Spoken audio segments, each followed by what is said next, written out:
उसी दिन स्कूल की सबसे खूबसूरत लड़की यानी हमारी स्कूल क्रश ने सबके सामने मेरा हाथ पकड़ा और मुझे खींचते हुए पीछे के पेड़ों के झुरमुट में ले गई। मैं अभी समझ ही नहीं पा रहा था कि ये हो क्या रहा है कि तभी अचानक उसने मुझे किस कर लिया। मेरे जहन में एक अजीब सी हलचल मच गई। फिर भीगी हुई आवाज में वो रोते हुए बोली, अभिषेक, मैं अपना दिल, अपनी जिंदगी, अपना सब कुछ तुम्हारे नाम करने को तैयार हूं। बस मेरी एक बात मान लो, फिर ये जान भी तुम्हारी है। मैं तो सन्न रह गया, पर असल बात कुछ और ही थी। दरअसल उसकी मां बहुत बीमार थी और ऑपरेशन के लिए उसे तुरंत 6 लाख रुपयों की जरूरत थी। सच कहूं तो मुझ जैसे अमीर खानदान के बिगड़े हुए लड़के के लिए 6 लाख रुपए महीने की पॉकेट मनी से भी कम थे। लेकिन फिर भी मैंने बिना सोचे समझे उसे मना कर दिया। अब आप सोचेंगे कि एक टॉपर और इतनी सुंदर लड़की का दिल तो बहुत कीमती होता है, पर अफसोस, मुझे प्यार जैसी चीजों पर भरोसा ही नहीं है। मेरे माँ बाप ने भी तो खानदान की इज्जत और बिजनेस के लिए शादी की थी। 20 साल से वो दुनिया के सामने एक परफेक्ट कपल होने का नाटक कर रहे हैं। क्या उनके पास दिल है? शायद होगा, पर उनका दिल घर के बाहर दूसरों के लिए धड़कता है। इसलिए मुझसे दिल की बातें तो मत ही करो। मुझे यकीन नहीं होता इन सब पर। मैं सीधा खड़ा हुआ और उसके करीब गया। मेरी लंबाई उससे कहीं ज्यादा थी। मैं साफ देख सकता था कि उसकी पलकें कांप रही थी और उन पर आंसू की कुछ बूंदें अभी भी टिकी हुई थीं। जैसे ही मैंने हाथ बढ़ाया, वो पूरी तरह ठिठक गई और डर के मारे अपनी आंखें बंद कर ली। पर मैंने कुछ नहीं किया, बस अपनी उंगली से उसके माथे पर एक हल्की सी चपत लगाई।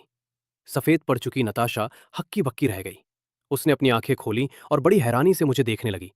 मैंने अपना हाथ पीछे खींचा और उसकी आंखों में आंखें डालकर बड़े ठहरे हुए शब्दों में कहा, नताशा, जरा सोचो, तुम क्या चाह रही हो? क्या तुम चाहती हो कि मैं एक घटिया इंसान बनूं जो तुम्हारी मजबूरी का फायदा उठाए? या फिर तुम ये उम्मीद कर रही हो कि मैं कोई बहुत बड़ा महात्मा बनूं और दान पुण्य समझकर तुम्हारी मदद कर दूं? वो एकदम सुन्न पड़ गई। उसका दिमाग जैसे काम करना बंद कर चुका था। लेकिन मेरे पास बहुत सब्र था। मैं बस चुपचाप उसे देखता रहा। आखिर उसे बात समझ आई और उसके तने हुए कंधे ढीले पड़ गए। उसने दबी हुई आवाज में एक छोटी सी उम्मीद के साथ कहा, मेरी मदद कर दो, प्लीज। मैंने साफ मना करते हुए अपना सिर हिला दिया। नहीं, मैं कोई समाज सेवक नहीं हूं। मेरे पास पैसा बहुत है, पर मैं उसे फालतू जगह जाया नहीं करता। आखिर 60 लाख रुपयों में तो मेरी पसंद की कई लग्जरी कारें आ जाएंगी। मेरी बात सुनते ही उसकी आंखों में बची कुची उम्मीद भी टूट कर बिखर गई। उसे इस तरह टूटता देख मेरे अंदर की शरारत शांत हो गई। मैंने अपनी बात बदली और कहा, सुनो, मैं ना तो बुरा इंसान बनना चाहता हूं और ना ही बहुत अच्छा, लेकिन हम बिजनेसमैन तो बन ही सकते हैं। मुझे याद है तुम्हारी पढ़ाई बहुत अच्छी है और तुम आगे जाकर एक कामयाब इंसान बनोगी। इसलिए मैं तुम्हें ये पैसे उधार दे सकता हूं, एक इन्वेस्टमेंट के तौर पर। मैं तुम पर एक पर्सनल इन्वेस्टमेंट करूंगा। वो 60 लाख रुपए मैं तुम्हें अभी के अभी ट्रांसफर कर सकता हूं। मेरी बात सुनते ही उसकी आंखों में एक ऐसी चमक आई जैसे किसी मरते हुए को जिंदगी मिल गई हो। उसे यकीन ही नहीं हो रहा था। मैंने आगे कहा, लेकिन मेरी एक शर्त है। आज से ठीक 10 साल बाद तुम्हें मुझे 1 करोड़ रुपए लौटाने होंगे।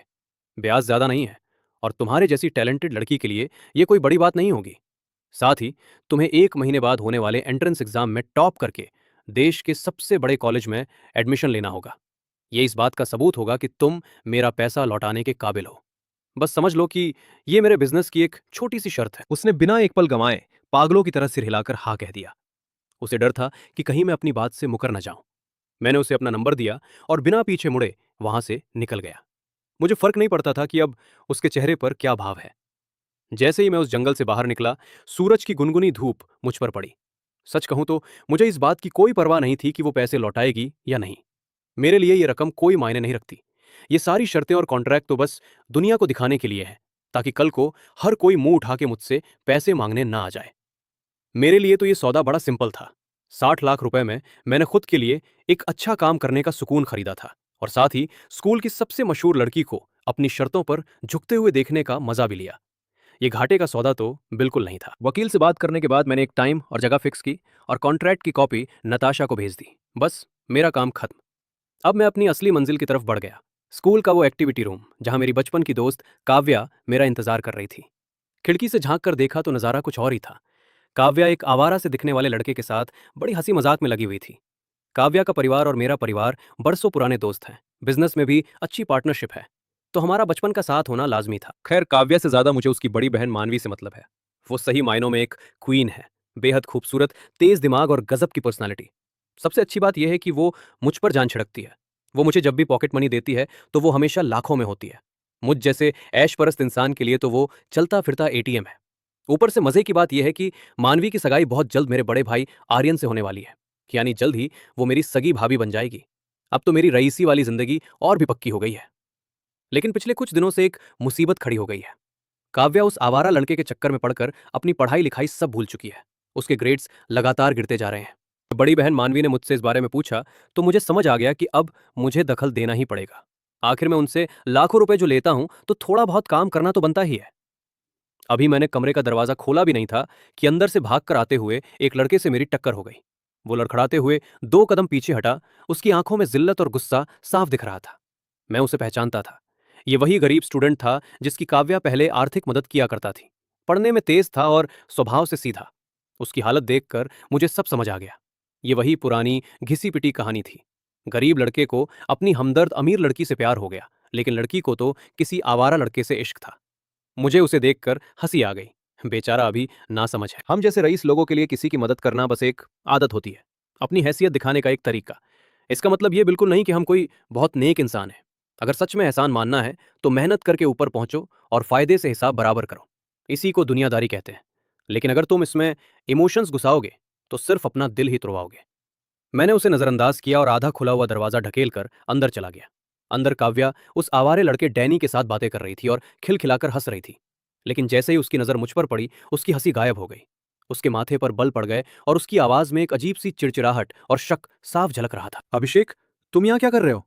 क्या तुम भी मुझे डैनी से ब्रेकअप करने की सलाह देने आए हो? तो सुन लो, अपनी एनर्जी बर्बाद मत करो। तुम खुद एक रईस खानदान के निकम्मे वारिस हो जिसे अपनी जिंदगी का ठिकाना नहीं है। तुम्हारी क्या औकात है जो तुम मुझे समझाओगे? मुझे गुस्सा नहीं आया, बल्कि हंसी आ गई। अरे मैं तुम्हें समझाने नहीं आया। मैं तो बस ये देख रहा हूं कि हमेशा कायदे कानून से चलने वाली खानदान की सीधी सादी लड़की को अचानक इस छपरी से प्यार कैसे हो गया। तुम क्या जानो, डैनी तुम जैसे दिखावटी और झूठे अमीर लड़कों जैसा नहीं है।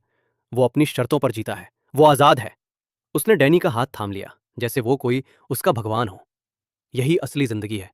तुम लोगों की ये बोरिंग और दूसरों के इशारों पर चलने वाली लाइफ तो बस वक्त की बर्बादी है। अब उसने सीधा मुझ पर निशाना साधा। खासकर तुम अभिषेक, न पढ़ाई में अच्छे हो न किसी काम के। इस सरनेम के अलावा तुम्हारे पास है ही क्या? तुम शुरू से अंत तक बस एक कचरा हो। मैंने सिर हिलाया, जैसे मुझे सब समझ आ गया हो। अच्छा, तो ये आजादी और जुनून का चक्कर है। काव्या को लगा कि मैं उसकी बातों से दब गया हूं। उसके चेहरे पर एक जीत वाली मुस्कान आ गई। डैनी ने भी अपना सीना चौड़ा कर लिया और अब वो मुझे डर के साथ नहीं देख रहा था। पर अगले ही पल मैंने काव्या की आंखों में आंखें डाली। होश में आ गई या और करवा बोलूं? मेरी नजरें इतनी भारी थीं कि वो अनजाने में एक कदम पीछे हट गई। जमीन पर पड़ा डैनी अभी भी करा रहा था और उसकी आंखों में अब फिर से खौफ नजर आने लगा था। मैं चलकर उसके बिल्कुल सामने गया। क्यों भाई, तुम्हें सच और आजादी बहुत पसंद है ना? तो चलो जरा बताओ, अभी कैसा महसूस हो रहा था? मुझे रोकने के लिए आगे बढ़ी, पर मैंने उसे सिर्फ एक नजर भर देखा और वो वहीं ठिठक गई। क्यों? बड़ी बड़ी बातें कर रही थी ना, अब जबान को क्या हुआ? उसकी हालत ऐसी थी कि डर के मारे अब उसके मुंह से आवाज तक नहीं निकल रही थी। मुझे अचानक ये सब बहुत बेकार लगने लगा। जिसकी इतनी भी हिम्मत नहीं, वो चला है अमीर घर की लड़कियों को फंसाने। मैंने कांपती हुई काव्या को हाथ से पकड़ा और खींचते हुए उसे मैंने उसे कार से बाहर घसीटा और एक गंदी बदबूदार गली के कोने में ले जाकर खड़ा कर दिया। वहां की सड़ांध और कचरे की बदबू इतनी तेज थी कि काव्या का दम घुटने लगा और उसे वहीं उल्टी हो गई। मैंने गली के मुहाने पर खड़े उन लफंगों की तरफ इशारा किया जो आपस में गंदी गालियां दे रहे थे। मेरी आवाज अब बर्फ की तरह ठंडी थी। देख, यही है वो आजादी और जुनून जो तुझे बहुत पसंद था। बोल, है ना सब कुछ असली? अगर तुझे ये लाइफ इतनी ही पसंद है तो कहो तो तुझे यहीं छोड़ दो इनके पास। काव्या का चेहरा सफेद पड़ गया। उसने डर के मारे मेरा हाथ जोर से पकड़ लिया और बुरी तरह रोने लगी। मुझे माफ कर दो अभिषेक, मुझे घर ले चलो प्लीज, मैं भीख मांगती हूं तुमसे। तभी मेरी नजर एक जाने पहचाने चेहरे पर पड़ी। वो डैनी था। वो लंगड़ाते हुए मेरी नजरों से बचकर गली के दूसरे छोर से चुपचाप भाग रहा था। मेरा मन भी नहीं हुआ उसे पकड़ने का। ऐसे 2 कौड़ी के इंसान पर हाथ उठाना भी बेकार था। काव्या ने भी उसे भागते हुए देख लिया था। उसके चेहरे का रंग उड़ गया। डैनी की उस भागती हुई पीठ को देखकर काव्या का आखिरी भ्रम भी टूटकर चकनाचूर हो गया। अब वो रो नहीं रही थी, बस पत्थर की मूरत बनी खड़ी थी, जैसे उसकी आत्मा ही निकल गई हो। मैंने उसे वापस कार में बिठाया और पूरे रास्ते उसने एक शब्द भी नहीं कहा। जैसे ही कार काव्या के घर पहुंची, उसने खुद दरवाजा खोला और पागलों की तरह अंदर चली गई।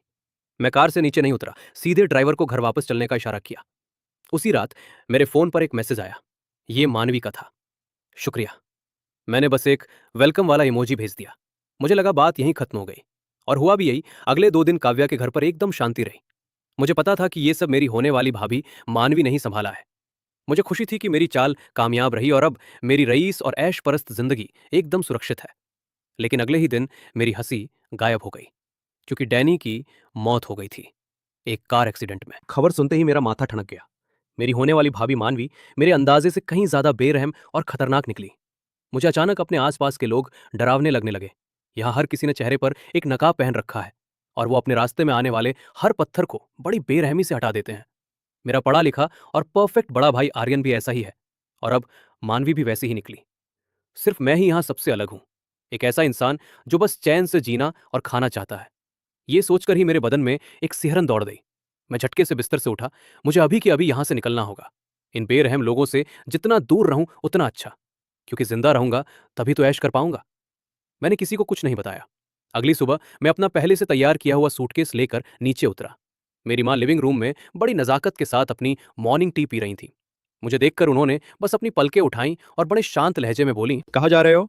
बस सोने की जगह बदल रहा हूं। उन्होंने दोबारा कोई सवाल नहीं किया, बस सिर झुकाकर अपनी बिजनेस मैगजीन पढ़ने लगी। मेरे तथाकथित पिताजी का तो पता ही नहीं था कि वो कहाँ है। ये घर मुझे किसी आलीशान महल जैसा नहीं, बल्कि एक बर्फीली जेल जैसा लग रहा था। मैं अपना सूटकेस खींचते हुए उस शानदार बंगले से बाहर निकल आया और पीछे मुड़कर भी नहीं देखा। शहर के बीचों बीच मेरा एक पेंट हाउस है, जो मैंने बहुत पहले खरीदा था। आज वो मेरे काम आने वाला था। अपार्टमेंट काफी बड़ा था, लेकिन एकदम खाली। यहां तक कि फ्रिज में भी कुछ नहीं था। मैं अपनी कार लेकर पास के एक बड़े सुपरमार्केट पहुंचा। मुझे इस नए घर को ढेर सारे खाने पीने और जंक फूड से भरना था। मैं ट्रॉली खींचते हुए सामान की कतारों के बीच से गुजर रहा था। मैं किसी रोबोट की तरह बिना किसी एक्सप्रेशन के बस सामान उठाकर ट्रॉली में डालता जा रहा था। तभी एक कोने पर पहुंचकर मेरे कदम अचानक रुक गए। स्नैक्स वाले सेक्शन के एक कोने में मैंने एक लड़की को देखा, आस्तीन में छिपाने की कोशिश कर रही थी। वो मुझसे कुछ साल छोटी लग रही थी। छोटा सा कद और धुली हुई पुरानी सी स्कूल यूनिफॉर्म।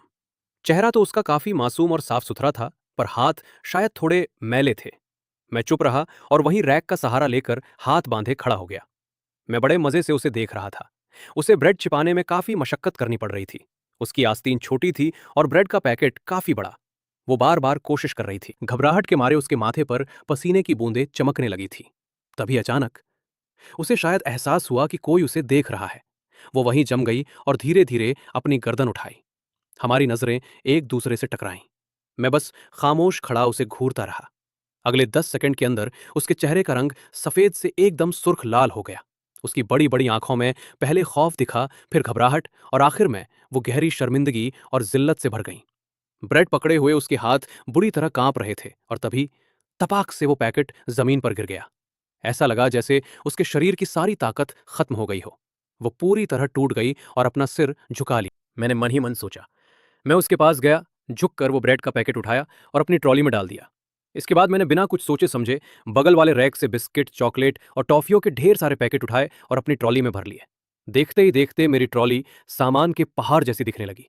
मैं ट्रॉली खींचते हुए उसके बिल्कुल सामने जाकर खड़ा हो गया, पर उसने अब भी अपना सिर झुकाया हुआ था। वो एकदम पत्थर जैसी जम गई थी, जैसे अपनी सजा का इंतजार कर रही हो। मैंने अपने जूते की नोक से उसकी उन धुली हुई पुरानी चप्पलों को हल्का सा छुआ और बड़े शांत लहजे में पूछा, खाने के लिए पैसे नहीं है? वो थोड़ा कांपी और उसने बहुत धीरे से अपना सिर हाँ में हिलाया। पर अगले ही पल जैसे उसे कुछ याद आया, उसने जोर जोर से अपना सिर नहीं में हिलाना शुरू कर दिया। मुझे थोड़ी झुंझलाहट हुई। ये क्या नाटक है? कभी हाँ बोलती हो कभी ना। क्या मुंह का अभिनय चल रहा है यहाँ? साफ साफ बताओ, बात क्या है, बोलो। मेरी आवाज थोड़ी सख्त हो गई थी। वो बुरी तरह सहम गई और अचानक अपनी आंखें उठाकर मुझे देखने लगी। उसकी आंखें लाल हो चुकी थीं और आंसुओं से भरी हुई थी। उसने अपना मुंह खोला, पर गले से बस कुछ अजीब सी और धुंधली आवाजें ही निकली। वो अपने हाथों से बेबसी में कुछ इशारे करने लगी। मैं सन्न रह गया। उस एक पल में मेरे दिमाग में बिजली सी कौंधी। ये ये बोल नहीं सकती। ये गूंगी है। उसे इस तरह बेबस और परेशान देखकर मेरी सारी झुंझलाहट एक पल में ठंडी पड़ गई। मुझे खुद पर बहुत गुस्सा आया। उस वक्त मुझे लगा कि मैं दुनिया का सबसे बड़ा घटिया इंसान हूं। ऐसा घटिया जिसे रात को सोते वक्त खुद को 2 थप्पड़ मारने चाहिए। मैंने आगे कुछ नहीं कहा। मैं मुड़ा, एक और ट्रॉली खींची और उसे उन चीजों से भरना शुरू कर दिया जो काफी दिनों तक खराब ना हो।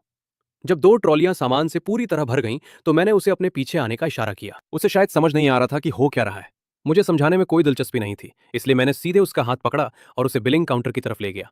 बिल चुकाने के बाद मैं अकेले ही सामान के भारी भारी बैग उठाए चल रहा था। वो मेरे पीछे पीछे एक छोटी परछाई की तरह चल रही थी। उसने अपने हाथों में स्नैक्स के वो पैकेट ले रखे थे जो सबसे हल्के थे। सारा सामान अपनी स्पोर्ट्स कार में भरने के बाद मैंने उसे अंदर बैठने का इशारा किया। वो थोड़ा हिचकिचाई, लेकिन फिर उसने पैसेंजर सीट का दरवाज़ा खोला और अंदर बैठ गई। मैंने उससे उसके घर का पता पूछा। उसने मेरा फ़ोन लिया और अपनी नन्ही उंगलियों से काफ़ी देर तक स्क्रीन पर टाइप करने के बाद एक लोकेशन ढूंढ निकाली। वो शहर का एक बहुत पुराना और पिछड़ा हुआ इलाका था। एक ऐसी जगह जहां से गुजरने के बारे में मैं कभी सपने में भी नहीं सोच सकता था। मैंने कुछ नहीं कहा और गाड़ी स्टार्ट कर दी। पूरे रास्ते कार में एक डरावनी खामोशी छाई रही। वो लगातार अपना सिर झुकाए बैठी थी और अपने हाथों से अपनी यूनिफॉर्म के कोनों को मरोड़ रही थी। कार उन तंग और टूटी फूटी गलियों से गुजरती हुई आखिर में एक ऐसी जर्जर इमारत के सामने रुकी जो देखने में ही लग रहा था कि कभी भी गिर सकती है। मैंने गाड़ी बंद की और उसके साथ मिलकर सारा सामान नीचे उतारने लगा। बिल्डिंग की सीढ़ियों में बहुत अंधेरा और नमी थी। वहां से सीलन और न जाने किन किन चीजों की अजीब सी बदबू आ रही थी। वो मुझे लेकर तीसरी मंजिल पर पहुंची और लकड़ी का एक पुराना दरवाजा खोला जिसका पेंट उखड़ चुका था। जैसे ही दरवाजा खुला, कड़वी आयुर्वेदिक दवाओं की एक तेज गंध सीधे मेरे चेहरे से टकराई। वो कमरा बहुत वो कमरा बहुत छोटा था। इतना छोटा कि एक नज़र में सब कुछ दिख जाए। घर में चार दीवारें और कंगाली। ये मुहावरा आज मैंने अपनी आंखों से सच होते देखा था। एक पुरानी लकड़ी की खाट पर एक बेहद कमजोर बुजुर्ग महिला लेटी हुई थी। उनकी आंखें बंद थीं और सांसें इतनी धीमी थीं कि जैसे कभी भी रुक जाए। लड़की ने सामान नीचे रखा और दौड़कर अपनी नानी के पास गई। उसने बड़ी कुशलता से उनके बिस्तर की चादर सही की। उसकी आंखों में गहरी चिंता साफ दिख रही थी। मैं अब सब समझ चुका था। मामला सिर्फ भूख का नहीं था, बल्कि परिवार के इलाज का था। उसने ब्रेड शायद इसलिए चुराई होगी क्योंकि वो भूख से बेहाल थी, लेकिन इलाज के लिए रखे पैसे खर्च नहीं करना चाहती थी। फिर वही दुख भरी कहानी। सच कहूं तो मुझे ऐसी चीजें देखना बिल्कुल पसंद नहीं है। दिल भारी हो जाता है। नानी को आराम से लिटाने के बाद वो लड़की मेरे पास आई और उसने झुककर मेरा शुक्रिया अदा किया। फिर मेज से एक पुरानी कॉपी उठाई और उस पर तेजी से कुछ लिखने लगी। उसकी लिखावट बहुत सुंदर थी। आपका बहुत बहुत शुक्रिया। इन सब चीजों के कितने पैसे हुए? मैं वादा करती हूं मैं आपके पैसे जरूर लौटा दूंगी। उसकी लिखी बात पढ़कर मुझे हंसी आ गई। लौटा दोगी? पर कैसे? क्या फिर से चोरी करके? मैंने उसे कोई जवाब नहीं दिया, बस अपना फोन निकाला और अपने पर्सनल असिस्टेंट को फोन लगाकर सीधे शब्दों में कहा, राजेश, सिटी हॉस्पिटल में एक स्पेशल वार्ड बुक करो। 15 मिनट के अंदर शहर के पुराने इलाके की इस पुरानी बिल्डिंग के पास एक एम्बुलेंस पहुंच जानी चाहिए। पता मैं भेज रहा हूं। सारा खर्चा मेरे अकाउंट से कटेगा। ये सब 1 मिनट से भी कम समय में हो गया। वो लड़की तो बस हक्की बक्की होकर मुझे देखती रह गई। वो पूरी तरह सुन्न पड़ गई थी। वो फटी आंखों से बस मुझे देखे जा रही थी। न उसे रोना याद रहा, न ही कुछ लिखना। मैं समझ सकता था, जिस चीज को पाने के लिए उसे अपनी पूरी जिंदगी दांव पर लगानी पड़ती, मेरे लिए वो बस एक फोन कॉल का काम था। मैंने उसके पैरों के पास पड़े झोले को हल्के से ठोकर मारी। अब ऐसे खड़े होकर क्या देख रही हो? सामान समेटो, हॉस्पिटल जाना है। वो जैसे किसी सपने से जागी और हड़बड़ाहट में सामान बटोरने लगी। सच तो यह है कि समेटने के लिए था ही क्या, वही कुछ पुरानी धुली हुई फ्रॉक और एक टूटा हुआ स्टील का गिलास। एम्बुलेंस बहुत जल्दी आ गई। प्रोफेशनल मेडिकल टीम ने बड़ी सावधानी से उसकी नानी को स्ट्रेचर पर लिटाया।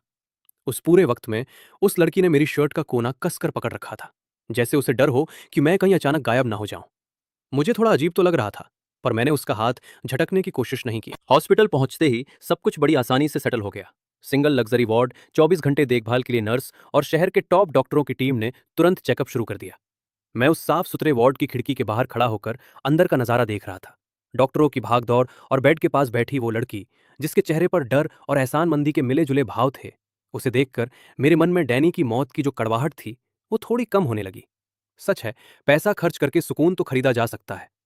तभी मुझे महसूस हुआ कि किसी ने धीरे से मेरी शर्ट खींची है।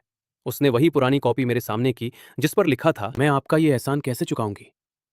मैं दरवाजे के फ्रेम से टेक लगाकर खड़ा हो गया और उस लड़की को देखने लगा। मैंने कब कहा कि मुझे कोई बदला चाहिए? वो घबरा गई और अपनी कॉपी पर इतनी तेजी से लिखने लगी कि अक्षर थोड़े टेढ़े मेढ़े हो गए। नहीं, मैं आपसे ऐसे ही पैसे नहीं ले सकती। आप बहुत अच्छे इंसान हैं। जब मैंने अच्छा इंसान शब्द पढ़ा तो मेरे चेहरे की मुस्कुराहट और गहरी हो गई। आज के दौर में मुझ जैसे इंसान को भी नेक माना जा रहा है। सच में, पैसा चीज ही ऐसी है। मैंने उसके इशारों को बीच में ही रोक दिया। पहली बात तो ये कि मैं कोई अच्छा इंसान नहीं हूं, और दूसरी बात, जैसा कि मैंने कहा, मुझे झमेले बिल्कुल पसंद नहीं है। तुम यहां खड़ी होकर ये जो बहस कर रही हो ना, ये मेरे लिए एक नया झमेला खड़ा करना है, समझी? मेरी इस टेढ़ी मेढ़ी दलील ने उसे उलझन में डाल दिया। वो बस पागलों की तरह मुझे देखती रही। उसे समझ नहीं आ रहा था कि क्या जवाब दे। उसे उस हाल में देखकर मैंने एक लंबी सांस ली। मैं उसके पास गया, बिना कुछ कहे उसके हाथ से वो कॉपी और पेन लिया और खटाखट कुछ लिखने लगा। मैंने लिखा, चलो, इसे एक इंश्योरेंस समझ लो। तुम बस मन लगाकर पढ़ाई करो और एक अच्छे कॉलेज में एडमिशन लो। मान लो कल को मेरा बुरा वक्त आ जाए और मैं सड़क पर भीख मांगने लगूं, तो बस याद से मुझे एक वक्त का खाना खिला देना। लिखने के बाद मैंने वो कॉपी उसके हाथ में थमा दी। वो उन शब्दों को बस देखती रह गई, काफी देर तक खामोश। उसने अपना सिर उठाया और उसकी वो आंखें, जो किसी पहाड़ी झरने के पानी की तरह साफ थीं, आखिरकार छलक पड़ी। उसके मुंह से रोने की कोई आवाज नहीं आ रही थी, बस खामोशी से आंसू बहे जा रहे थे और एक एक करके उस पुरानी कॉपी पर गिर रहे थे। मुझे थोड़ा अजीब महसूस होने लगा, तो मैंने अपनी नजरें दूसरी तरफ घुमा ली। बस भी करो, अब रोना बंद करो। तुम्हारी नानी को तुम्हारी जरूरत है। इस तरह रोते हुए अच्छी नहीं लगती तुम। मैंने थोड़ा सोचा और फिर बात आगे बढ़ाई। तुम्हारा स्कूल कौन सा है? मैं राजेश से कहकर तुम्हारी स्कूल की फीस भरवा दूंगा। और जब तक तुम्हारी पढ़ाई पूरी नहीं हो जाती और तुम्हें नौकरी नहीं मिल जाती, तब तक वो हर महीने तुम्हें 5,000 रुपये खर्च के लिए भेजता रहेगा। और देखो, नहीं मत कहना, इसे भी मेरा वही इंश्योरेंस प्रीमियम समझ लेना। ये कहने के बाद मैं वहां और ज्यादा देर रुककर उस इमोशनल सीन का हिस्सा नहीं बनना चाहता था। मैंने डॉक्टर को कुछ जरूरी निर्देश दिए और बिना पीछे मुड़े वहां से निकल गया।